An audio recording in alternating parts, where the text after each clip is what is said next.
Hey, you guys, welcome back. This is lesson 2. And in this lesson, we'll be talking about how to use your bank to store wealth, right? Storing wealth has been a topic of discussion for hundreds and hundreds of years. As wealthy people get more wealthy, their number one priority becomes, how can we protect this? How can we make sure that it's securely stored and that we are not at risk of losing all of this wealth that we generated, right? And as we've spoke about in earlier lessons, wealth is pretty much how long you can go on surviving and living your comfortable lifestyle the way that you would have it without working and only depending on the income from your assets. So how do we use our bank to store wealth? The root of this banking blueprint system that I'm giving you guys is Bitcoin. As we spoke about earlier during this course, there's a lot of inflation going on with US dollars. Whereas we used to save in US dollars, it does not make sense to save in US dollars anymore. There's a phrase going around called cash is trash. And they mean it.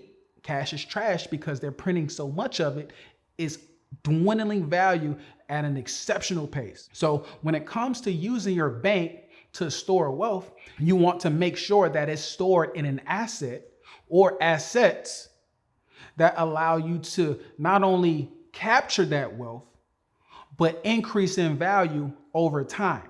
And when we look at Bitcoin as a value capture, as a vehicle or a tool to capture wealth, we see that it has more upside potential than any other asset class. So it's a very powerful tool to capture and store that wealth for future generations. We're talking about storing or filling our bank with an asset that has the potential to increase in value for the next 100+ years. As I said before, the last Bitcoin will not be put into circulation until the year 2141.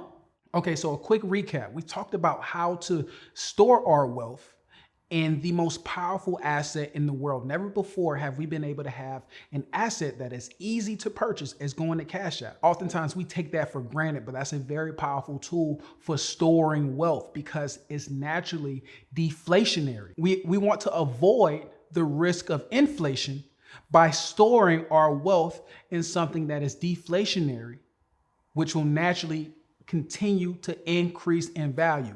And what's more deflationary than Bitcoin? And that the US dollar is a melting ice cube that's slowly melting away, and you do not want to attach your wealth to that. So with that being said, I'll see you in the next video.